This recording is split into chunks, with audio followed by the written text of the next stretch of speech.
sejahtera, nama saya Celestia Inaya dengan nomor Kemetrik CW2009-24832 dan hari ini saya akan membentangkan tentang pemilihan kaedah pengajaran tata bahasa berdasarkan tahap penguasaan murid.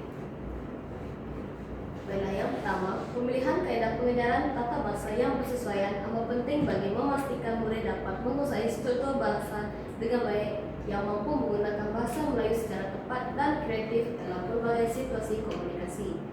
Pemilihan kaedah pengajaran yang sesuai juga perlu disesuaikan dengan objektif pelajaran, keupayaan kognitif murid dan konteks bilik darjah. Baiklah, pemilihan kaedah pengajaran tata bahasa yang saya pilih ialah teknik permainan bahasa. Dalam teknik permainan bahasa, guru berperanan sebagai fasilitator yang mengurus dan mengawal perjalanan permainan agar objektif tata bahasa yang dirancang dapat dicapai. Permainan bahasa boleh dijalankan secara individu, berkumpulan atau berpasangan bergantung kepada tahap penguasaan murid dan matlamat pembelajaran. Baiklah, kita beralih kepada kepentingan teknik permainan bahasa dalam pengajaran tata bahasa. Baiklah, kepentingan yang pertama ialah teknik permainan bahasa dalam pengajaran tata bahasa dapat meningkatkan motivasi pembelajaran. Dalam pembelajaran tradisional yang berasaskan ceramah, murid cenderung untuk menjadi pasif dan hanya menerima maklumat tanpa melibatkan diri secara aktif. Kepentingan yang kedua adalah mendapat meningkatkan keaktifan dan penglibatan murid dalam proses pembelajaran. Dalam pendekatan ini, murid bukan lagi penerima pasif, sebaliknya menjadi pelaku utama dalam pembelajaran. Kepentingan yang ketiga adalah dapat mengukuhkan daya ingatan jangka panjang terhadap konsep tata bahasa. Kajian dalam bidang psikologi pendidikan menunjukkan bahawa aktiviti yang menyeronokkan dan lebih bermakna mudah diingati berbanding aktiviti berbentuk hafalan semata-mata. Yang keempat, permainan bahasa juga amat penting kerana ia membantu guru melaksanakan pengajaran berbeza dalam bilik darjah yang berbagai tahap. Melalui pelbagai bentuk permainan, guru boleh menyesuaikan aras kesukaran dan objektif pembelajaran mengikut tahap penguasaan murid. Akhir sekali, teknik permainan bahasa mempunyai kepentingan dalam membentuk kemahiran insaniah murid seperti komunikasi, kerjasama, empati, dan kepimpinan. Aktiviti permainan bahasa sering dijalankan dalam kumpulan yang memerlukan murid berunding, memberi idea, dan menyelesaikan masalah secara bersama. Baiklah, kita akan beralih kepada bagaimana teknik permainan bahasa diaplikasikan semasa pengajaran tata bahasa. Dalam pelaksanaan sebenar, guru perlu melalui beberapa peringkat utama, iaitu perancangan, pelaksanaan, dan penilaian. Pada peringkat perancangan, guru perlu menilai pasti topik tata bahasa yang sesuai untuk dilaksanakan melalui permainan. Pada peringkat pelaksanaan, guru boleh memperkenalkan peraturan permainan dengan membahagikan murid kepada beberapa kumpulan dan memastikan semua peserta memahami mekanisme permainan. Akhir sekali, pada peringkat penilaian, guru perlu menilai keberkesanan permainan dari segi pencapaian objektif pembelajaran dan tahap penglibatan murid. Seterusnya, kita akan beralih kepada kesesuaian teknik permainan bahasa untuk murid dengan tahap penguasaan yang berbeza, iaitu rendah, sederhana, dan tinggi. Bagi murid tahap rendah, teknik permainan bahasa dapat berfungsi sebagai alat pemulihan yang membantu mereka untuk membina keyakinan asas terhadap bahasa. Murid dalam tahap ini biasanya menghadapi kesukaran untuk memahami struktur ayat, imbuhan, atau peraturan tata bahasa yang kompleks. Seterusnya, bagi murid tahap sederhana, teknik permainan bahasa berfungsi sebagai alat pengukuhan dan penggayaan.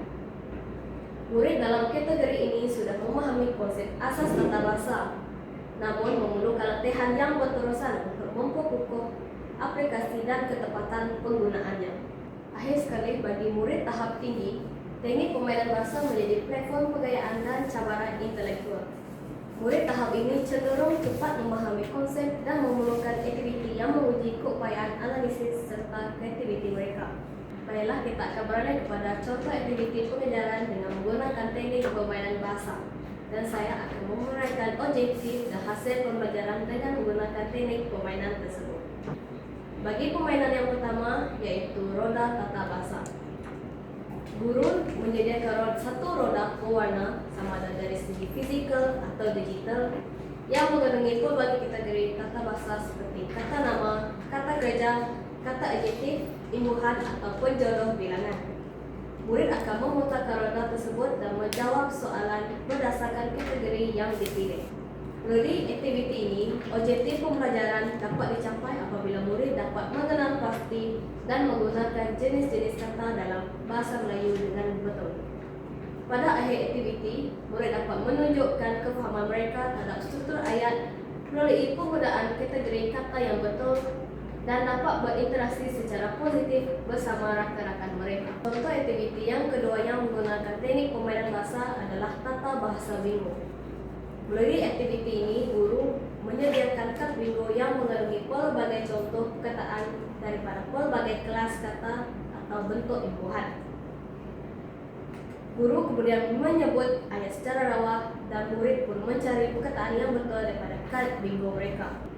Melalui aktiviti ini, objektif pembelajaran dapat dicapai apabila murid dapat mengenal pasti imbuhan dalam kata dengan tepat. Dalam hasil pembelajaran, aktiviti ini sangat membantu murid untuk menguasai konsep imbuhan secara menyeronokkan serta menggalakkan persaingan yang sehat. Seterusnya, kita akan beralih kepada analisis kekuatan dan kelemahan teknik permainan bahasa dalam konteks bilik darjah yang sebenar. Bagi kekuatan teknik permainan bahasa dalam konteks bilik darjah yang sebenar, yang pertama, yaitu teknik permainan bahasa dapat meningkatkan keupayaan dan minat serta motivasi murid terhadap pembelajaran tata bahasa yang biasanya dianggap sukar dan membosankan.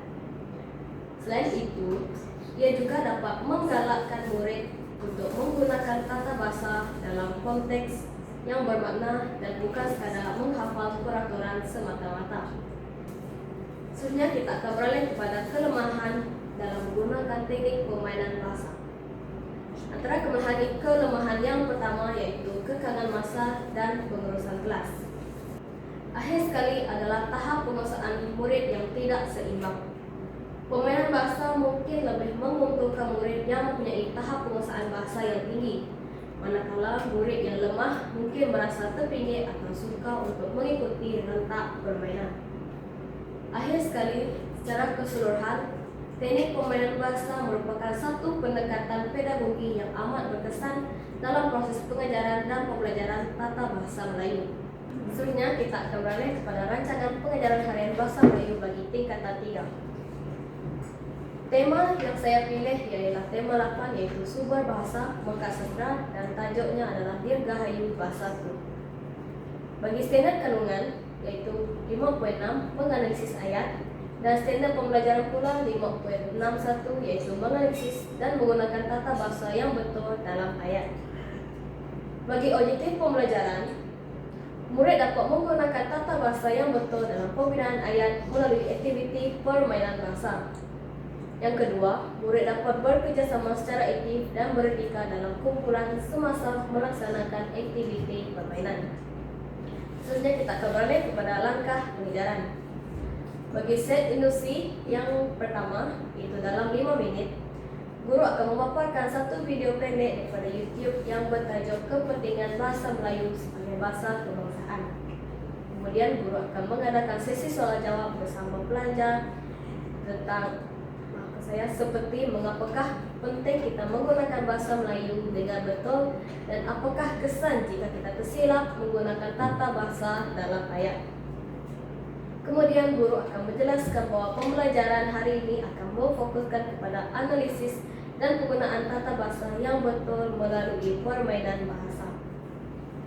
Terusnya kita akan masuk kepada langkah 1 yaitu selama 15 menit. Guru menerangkan semula jenis ayat yaitu ayat penyata, ayat tanya, perintah, seruan dan struktur asas ayat yaitu subjek dan predikat. Kemudian guru akan memberikan 5 contoh ayat dan meminta murid untuk mengenal pasti kesalahan tata bahasa dan meminta murid untuk menulis nota ringkas dalam buku latihan. Kemudian guru akan membagikan murid kepada kumpulan kecil yaitu 3 hingga 4 orang dan mengaktifkan kuis Kahoot bertajuk Roda Tata Bahasa Dirgahayu Bahasa-ku yang mengenai 10 soalan berkaitan analisis ayat. Kemudian guru akan meminta murid untuk menjawab menggunakan telepon pintar masing-masing. Seterusnya, guru akan menilai keputusan permainan Kahoot tersebut dan mendapati soalan yang ramai murid salah. Kemudian, guru dan murid bersama-sama untuk membincangkan jawaban yang betul dan salah dengan menerangkan sebab-sebab kesalahan tata tersebut.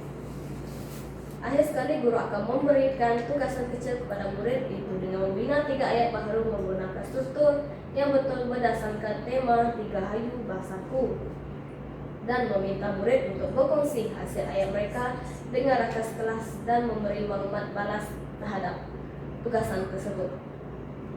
Akhir sekali, guru akan membuat rumusan tentang kepentingan menganalisis dan menggunakan tata bahasa yang betul dan mengulang kembali tata bahasa yang sesuai yang boleh digunakan oleh murid untuk membina ayat. Jadi bahan bantu mengajar yang saya gunakan adalah YouTube, aplikasi Kahoot, buku teks bahasa Melayu tingkatan 3 dan buku latihan. Jadi refleksi yang dapat dibuat oleh guru adalah penggunaan teknik permainan bahasa melalui aplikasi Kahoot berjaya untuk meningkatkan minat dan pelibatan murid. Murid akan menunjukkan semangat bekerjasama dan persaingan sehat sepanjang aktiviti. Walaupun terdapat segelintir murid tahap rendah yang agak perlahan, namun mereka dapat menyesuaikan diri pada awalnya. Pendekatan kolaboratif juga membantu mereka untuk memahami struktur ayat dengan lebih baik. Baiklah, saya akan meneruskan dengan menayangkan contoh simulasi Kahoot dalam permainan teknik permainan bahasa. Ini adalah contoh bagaimana aplikasi Kahoot digunakan sebagai teknik permainan bahasa. Murid akan mengimbas kod QR tersebut sebelum memulakan permainan.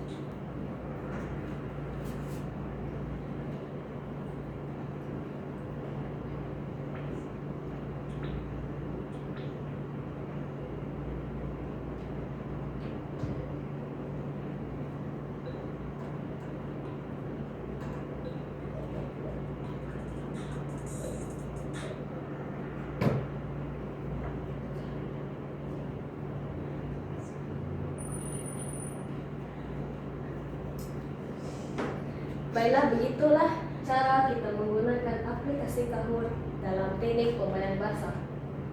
Sekian itu saja daripada saya. Terima kasih.